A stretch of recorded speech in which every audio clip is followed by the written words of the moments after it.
اصحاب کاف کا نام تو سنا ہے نا ماشاءاللہ آپ حضرات۔ پہلے اس کی فضیلت میں ایک حدیث نہ بیان کروں؟ نبی کریم صلی اللہ علیہ وسلم نے فرمایا، یہ مسلم شریف کی حدیث ہے، دجال آئے گا قیامت کے قریب اور بڑے لوگوں کو گمراہ کرے گا، تو حضور نے فرمایا جو سورہ کہف کی 10 آیات زبانی یاد کر لے نا، وہ دجال کے فتنے سے بچ جائے گا۔ اللہ توفیق عطا فرمائے۔ اس سورہ مبارکہ کی آیت نمبر 9 سے اصحاب کہف کا ذکر شروع ہوتا ہے۔ اصحاب کہف، جب حضرت عیسیٰ علیہ السلام کو اللہ کریم نے چوتھے آسمان پہ بلا لیا نا، تو دقیانوس نام کا ایک بادشاہ ہوا بنی اسرائیل کے اندر، بڑا ظالم تھا، اس نے گمراہی پھیلا دی، اور جو لوگ معاذ اللہ کفر اور شرک نہیں کرتے تھے انہیں قتل کروا دیتا تھا۔ تو 7-8 نوجوان اپنا ایمان بچا کے بھاگے۔ او ہو اللہ اکبر، ساری دنیا مال بچا کے بھاگتی، وہ 7-8 نوجوان اپنا ایمان بچا کے بھاگے کہ یہ ہمیں کہیں کفر کی طرف نہ لوٹا دے۔ تو جا کے ایک غار کے اندر چلے گئے، تو ایک کتا بھی ان کے ساتھ ہو گیا۔ انہوں نے کتے کو بڑے روڑے مارے کہ یہ اگر بھونکے گا، آواز نکالے گا تو ہم پکڑے جائیں گے، ہم نے تو چھپنا ہے۔ پر اس کو نہ ولیوں سے پیار ہو گیا تھا، اس نے کہا بھگاؤ جتنا مرضی مجھے، فطرت میری ہے کہ میں بھونکتا ہوں، پر جب اللہ کے ولی ہوں تو پھر میں ادب کرتا ہوں۔ یہ قرآنی واقعہ ہے۔ اچھا، یہ عین وہ واقعہ ہے قرآن مجید کا کہ جو بہت ساری چیزوں پر ویسے ہی ناس ہے اور بہت ساری زبانیں ویسے ہی گنگ ہو جاتی۔ تو وہ 6-7 لوگ تھے، وہ چلے گئے غار کے اندر، جا کے انہوں نے پناہ لے لی۔ بادشاہ کو پتہ چل گیا کہ غار کے اندر ہے۔ اچھا، اللہ کی قدرت، جیسے ہی داخل ہوئے انہیں نیند آ گئی، یہ سو گئے۔ اور قرآن مجید کہتا ہے، قرآن مجید کے یہ لفظ ہیں کہ کتا غار کے منہ پر بازو پھیلا کے بیٹھ گیا، گویا اپنے مالکوں کی خدمت کر رہا ہے۔ اب میاں صاحب کی ایک بات کر لیں درمیان میں، میاں صاحب فرماتے ہیں جنہ تنا وچ عشق نہ رچیا، کتے ہونا تھی چنگے، اور چلو مالک دے کر راکھی کر دے، صابر بھوکے ننگے۔ یہ دیکھو نا کہ اتنا تو ان کے اندر بھی کمال ہے۔ اپنے نا دونوں بازو پھیلا کے، کتا بھی غار پہ بیٹھ گیا، ان کو نیند آ گئی۔ بادشاہ نے پتہ کرایا کہاں بھاگ کے گئے، تو کہا وہ غار کے اندر ہے۔ بادشاہ کہنے لگا کہ ان کی سزا یہ ہے کہ ایک دیوار چن دو غار کے منہ میں، غار کوئی بند کر دو۔ جس بندے کی ڈیوٹی لگائی نا غار چننے کی، بندہ بڑا نیک تھا، اس کو دیوار بنانے کا ذمہ دیا، اس نے نا دیوار بھی بنائی اور ایک تختی پہ نا سب کے نام لکھے، اور وہ تختی ایک صندوق میں رکھ کے وہاں بند کر دی، اور اسی طرح کی ایک تختی اس کے نیچے لکھا کہ ایک تختی ان کے ناموں کی نا میں مال خزانہ میں بھی بند کر رہا ہوں۔ اللہ تبارک و تعالیٰ کی قدرت کے بعد مفسرین نے لکھا ہے وہ 100 سال تک سوئے رہے، اور بعض نے لکھا ہے کہ 300 سال تک سوئے رہے۔ 300 سال کے بعد اس طرح ہوا کہ حکومتیں بدل گئیں۔ بیدروس نام کا ایک بادشاہ آ گیا، وہ بڑا نیک دل تھا، اس نے ہر طرف حضرت عیسیٰ علیہ السلام کی شریعت کا پھر سے نعرہ بلند کیا۔ اب نا کچھ لوگ ایسے تھے جو منکر ہو گئے تھے کہ مرنے کے بعد دوبارہ کیسے اٹھیں گے۔ بادشاہ ایک دن حجرے میں گیا، جا کے دعا مانگی، یا اللہ کوئی ایسی بات دکھا جس سے لوگوں کا ایمان پکا ہو جائے۔ اس طرح کے بھی بادشاہ ہوا کرتے، تو رب کریم نے کہا میں نے تو پہلے ایک راز چھپا کے رکھا ہوا ہے، کھول دیتے ہیں۔ اس نے دعا مانگی، اور ادھر کیا معاملہ ہوا، ایک چرواہا بکریاں چرانے والا وہاں سے گزرا، اس نے سوچا یہ دیوار ہے، اگر اس کا منہ کھول لوں نا کبھی تو میری بکریاں یہاں تھوڑا سا دھوپ کے اندر سستا لیا کریں گی۔ اس چرواہے نے کیا کیا کہ اس نے وہ دیوار گرائی تاکہ میری بکریاں اندر جایا کریں۔ وہ دیوار گرائی تو اس نے اندر 6-7 لوگ سوئے ہوئے دیکھے، اور کتا بھی سویا ہوا دیکھا۔ اللہ تبارک و تعالیٰ اپنی قدرت سے، اپنے فضل سے ان کی کروٹیں بھی بدلتا رہا۔ اپنی قدرت سے ایک طرف انسان پڑا رہے نا تو اعضاء گل جاتے ہیں، ان کی کروٹیں بھی بدلی جاتی، مناسب روشنی بھی دی جاتی، حرارت بھی۔ اس نے دیوار گرائی تو ان کی آنکھ کھل گئی، ایک دوسرے سے کہنے لگے آج تو بڑی گہری نیند سوئے ہیں یار، آج تو لمبی نیند پوری کر لی، چلو بھوک بڑی لگی ہے ایک دوست کو بھیجو۔ یہ سارا واقعہ قرآن مجید میں موجود ہے، میں اپنے لفظوں میں بیان کر رہا ہوں۔ جاؤ ایک دوست کو بھیجو بازار سے نا کھانا لے آئے، پیسے وہی 300 سال پرانی کرنسی۔ وہ جب نان بھائی کی دکان پہ گیا نا سامان لینے، اس کو پیسے دیے تو نان بھائی نے ہاتھ پکڑ لیا، کہنے لگا میاں تو کدھر سے آیا، یہ کون سے پیسے؟ اس نے کہا پیسے کاہے کہ میں بھی سوچ رہا ہوں کہ حالات بدلے ہیں، سارے حضرت عیسیٰ کا کلمہ پڑھ رہے ہیں، ماحول اور ہے۔ اس نے کہا تیرے ہاتھ کوئی خزانہ لگ گیا ہے، یہ تو ہم نام سنتے تھے کہ یہاں کوئی دقیانوس نام کا بادشاہ رہے، کوئی خزانہ، بتا کہاں سے لیے؟ شور ہوا، حاکم شہر تک خبر پہنچی، بادشاہ تک پہنچی۔ اس نے بتایا کہ بھئی ہم تو دقیانوس کے ڈر سے بھاگے ہیں، کل بھاگے ہیں یا آج سویرے، اتنا زیادہ ہمیں پتہ نہیں، کل یا آج سویرے بس نا، اتنا سا ہمیں یاد ہے کہ ہم گئے تھے۔ بہرحال لوگ جمع ہو گئے، اکٹھے ہو گئے، غار تک پہنچے۔ اب جو غار کے اندر تھے وہ پتہ کہتے کہتے لگتا ہے ہمارا دوست پکڑا گیا ہے، پکڑا گیا تو اب بندے جمع ہو، وہ اندر ڈر رہے تھے، تسبیح کر رہے تھے، اللہ کو یاد کر رہے تھے، ادھر یہ پہنچ گیا جب ان لوگوں نے یہ جیتا جاگتا رب کے فضل کا نمونہ دیکھا۔ اور بادشاہ نے کہا کہ یہ کیا ہے، صندوق کھولا تو اس کے اندر وہ تختی لکھی تھی کہ یہ ان کے نام ہے، یہ دقیانوس سے ڈر کے بھاگے ہوئے ہیں، یہاں یہ سو رہے ہیں، اور اسی کی ایک تختی میں نے فلاں جگہ بھی دفن کیا، وہ تختی بھی وہاں سے نکل آئی۔ اب سب لوگوں کی آنکھوں میں آنسو آئے اور سب کہنے لگے لا الہ الا اللہ، لا الہ الا اللہ، لا الہ الا اللہ، سب کہنے لگے ان اللہ علی کل شیء قدیر۔ جب ان کی بات پوری ہو گئی، لوگوں کے ایمان پختہ ہو گئے، تو اصحاب کہف کہنے لگے کہ ہمیں اب اجازت ہے، ہم پھر دوبارہ غار میں جاتے ہیں۔ وہ غار میں گئے تو رب نے پھر انہیں موت عطا فرمائی، نیند عطا فرمائی، تحفہ دیا۔ بادشاہ نے پھر اس کے آگے دیوار بنائی اور وہاں بادشاہ نے ایک مسجد تعمیر کرا دی، لوگ زیارت کرنے جاتے۔ یہ اصحاب کہف کا ذکر ہے۔ اب یہاں ہمارے مفسرین نے لکھا ہے کہ وہ جو کتا تھا نا وہ بھی ساتھ ہی تھا۔ اللہ قیامت والے دن اسے انسانی، یا تو انسانی شکل ملے گی، یا جیسے رب کا فضل ہوگا رب کریم اسے بھی جنت عطا فرمائے گا۔ اس نے تبلیغ کی، دین کی، اس نے کیا کیا؟ تبلیغ کی، نمازیں پڑھی، روزے رکھے، حج کیا، 10 ہوتے صحیح اس کیتا کی۔ اسی آکھیے نا خدا کے فضل سے ہم پر ہے سایہ غوث اعظم کا، ہمیں دونوں جہاں میں ہے سہارا غوث اعظم کا۔ لوگ پریشان ہو جاتے ہیں، کہتے ہیں کس طرح کی بات کرتے ہو؟ تو میں نے کہا اصل میں تیرا عقیدہ کچا ہے۔ وہاں تو کتا چلا جائے ولی کے پاس تو رب اسے جنت دے دیتا ہے، تو جیگتا جاتا مومن جائے تو اللہ کیوں فضل نہیں فرماتا؟ اس سے آگے نا پھر آیت نمبر 32 ہے، اس میں اللہ تبارک و تعالیٰ نے 2 لوگوں کا واقعہ بیان کیا ہے۔ فرمایا ایک شخص کے انگوروں کے باغات تھے اور چاروں طرف سے انہیں کھجوروں کے درختوں نے گھیر رکھا تھا، اور درمیان میں کھیتی بھی تھی اور بیچ میں دریا بھی بہہ رہا تھا، اور ان باغات نے بہت عمدہ فصل دی۔ ایک دن یہ شخص اپنے ساتھی سے کہنے لگا میرا مال اور افرادی قوت تم سے زیادہ ہے، مجھے یقین ہے کہ یہ باغ کبھی برباد نہیں ہوگا۔ اول تو مجھے قیامت کا یقین ہی نہیں معاذ اللہ، لیکن اگر قیامت آئی تو مجھے وہاں سے بھی بہتر مال ملے گا۔ اس کے دوسرے ساتھی نے کہا تو اپنی اصل کو بھول گیا ہے اور تو نے اپنے خالق کی ناشکری کی جو کہ وحدہ لا شریک ہے۔ اگر تم نے باغ میں داخل ہوتے وقت ماشاءاللہ لا قوت الا باللہ کہہ دیا ہوتا تو یہ تمہارے حق میں بہتر ہوتا۔ اگرچہ مال اور اولاد میں تم سے کم ہوں، لیکن میرا ایمان یہ ہے کہ اللہ تعالیٰ مجھے اس سے بہتر نعمت عطا کرے گا، اور آسمان سے کوئی آفت آئی اور تمہارا باغ تباہ و برباد ہو جائے گا، یا اگر اس کا پانی زمین میں دھس گیا تو پھر تم اسے تلاش نہ کر پاؤ گے۔ بالآخر اس شخص کا باغ برباد ہو گیا۔ وہ جو کہتا تھا نا مجھے یقین نہیں قیامت نہیں آئے گی، اس کا باغ ہی، اور وہ کف افسوس ملتے ہوئے کہنے لگا کاش میں نے شرک نہ کیا ہوتا، لیکن پھر اس کا کوئی نہ مددگار تھا اور نہ حمایتی۔ آیت نمبر 45 میں اللہ تعالیٰ نے دنیا کی زندگی کی ناپائیداری کو ایک مثال سے بیان فرمایا کہ آسمان سے بارش نازل ہوئی، گھنا سبزہ نکلا، پھر وہ سوکھ کر چورا چورا ہو گیا، جسے ہوا اڑا کے لے گئی۔ مال اور بیٹے تو محض جیتی دنیا کا سنگار ہے، جب تک تم زندہ ہو تب تک مال بھی ہیں اور بیٹے بھی ہیں۔ والباقیات الصالحات، اگر کچھ ہے باقی رہے گی تو تمہارے اچھے اعمال باقی رہیں گے، اور اگر اولاد نیک ہوئی تو وہ بھی باقیات الصالحات میں شامل ہو جائے گی۔ آیت نمبر 47 سے فرمایا کہ قیامت کے دن تمام روئے زمین پر ایک کھلے میدان کی صورت میں ہوگا، سب لوگ صف باندھے رب کے حضور اکیلے حاضر ہوں گے اور اپنے اعمال ناموں کو دیکھ کر خوف زدہ ہوں گے، کہیں گے ہائے افسوس اس اعمال نامے کو کیا ہوا، اس نے نہ کوئی صغیرہ گناہ چھوڑا نہ کبیرہ، مگر سب کو شمار کیا۔ آیت نمبر 50 میں حضرت آدم علیہ السلام کو فرشتوں کے سجدہ، ابلیس کی نافرمانی اور شیطان اور اس کی ذریت کے انسان کے دشمن ہونے کا بیان۔ آگے پھر ذکر شروع ہو جاتا ہے حضرت موسیٰ علیہ السلام اور حضرت خضر علیہ السلام کا۔ یہ لفظ خضر بھی ہے اور خضر بھی ہے، یہ 2-3 طریقوں سے پڑھا جاتا ہے۔ حضرت خضر کے بارے میں مختلف روایات ہیں کہ یہ ولی ہیں کہ نبی ہیں، لیکن مضبوط رائے اکثر بزرگوں کی یہی ہے کہ یہ بھی اللہ کے نبی ہیں، اور بعض نے لکھا ہے یہ ہمیشہ سے زندہ ہیں۔ یہ 2 اللہ کے نبی حضرت الیاس علیہ السلام اور حضرت خضر علیہ السلام، یہ دونوں ہر سال حج میں بھی جاتے ہیں، کیونکہ ایک روایت ملتی ہے کہ محبوب کریم علیہ السلام حج پہ گئے تو فرمایا میں الیاس اور خضر کو پہاڑوں سے اترتے ہوئے دیکھ رہا ہوں۔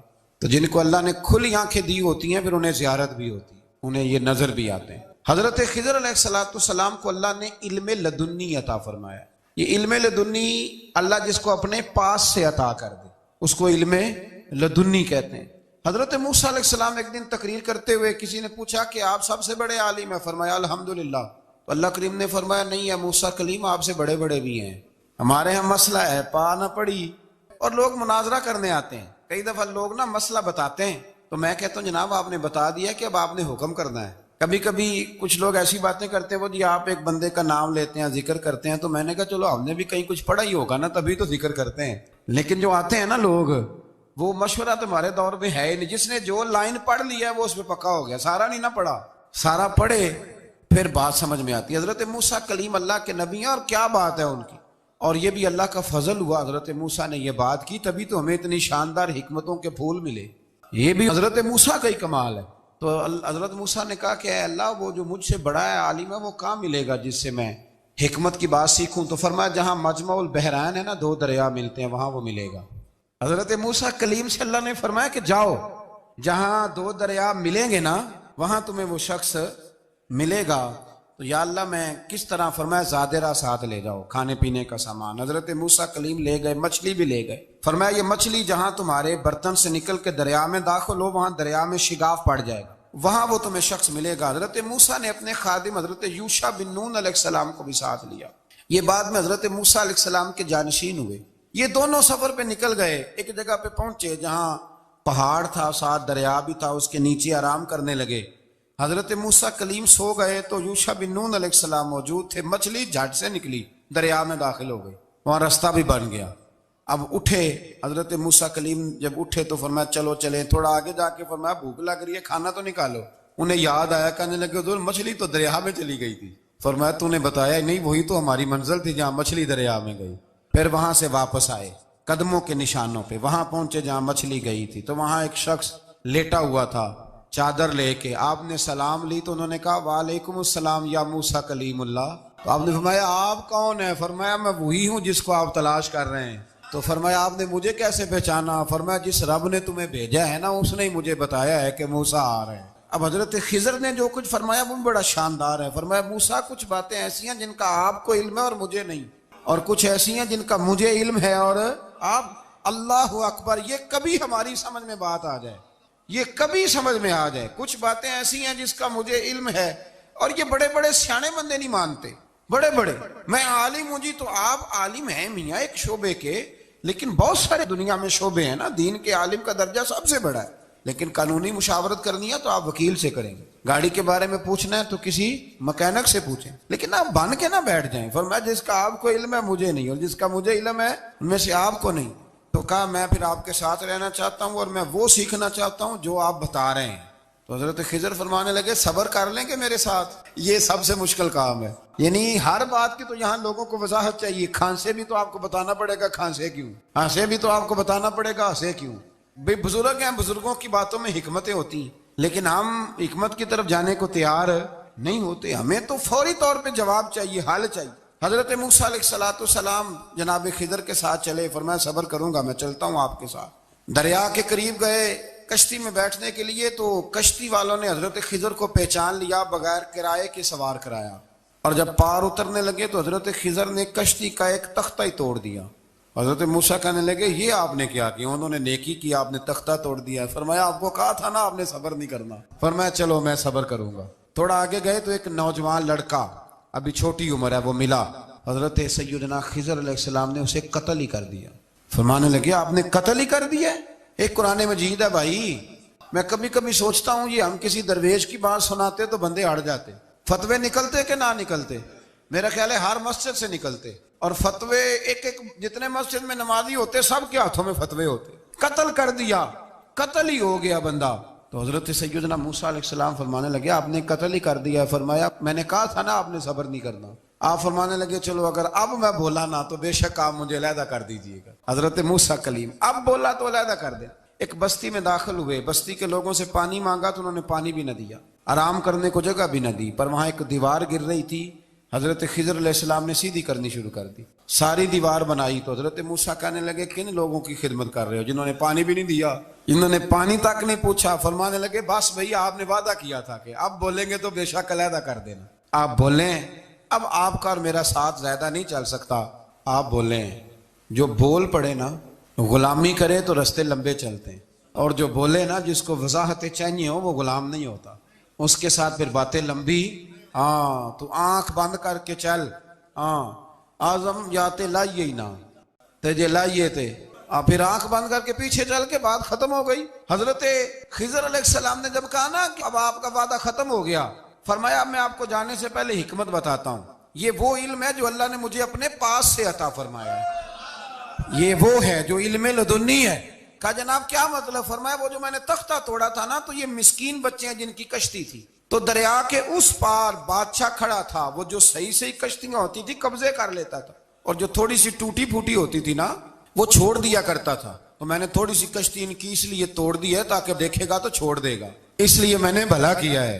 اور فرمایا وہ جو بچہ میں نے قتل کیا نا، وہ شروع سے ہی کفر کا دل دادا تھا، اس کے ماں باپ نیک تھے، اگر بڑا ہوتا جوان ہوتا تو ہو سکتا ہے ماں باپ کو بھی کفر میں مبتلا کر دے، اب اس کے بدلے اللہ انہیں صالح بیٹا عطا فرمائے گا۔ تو یہ بھی میں نے اللہ کے دیے ہوئے علم سے کیا۔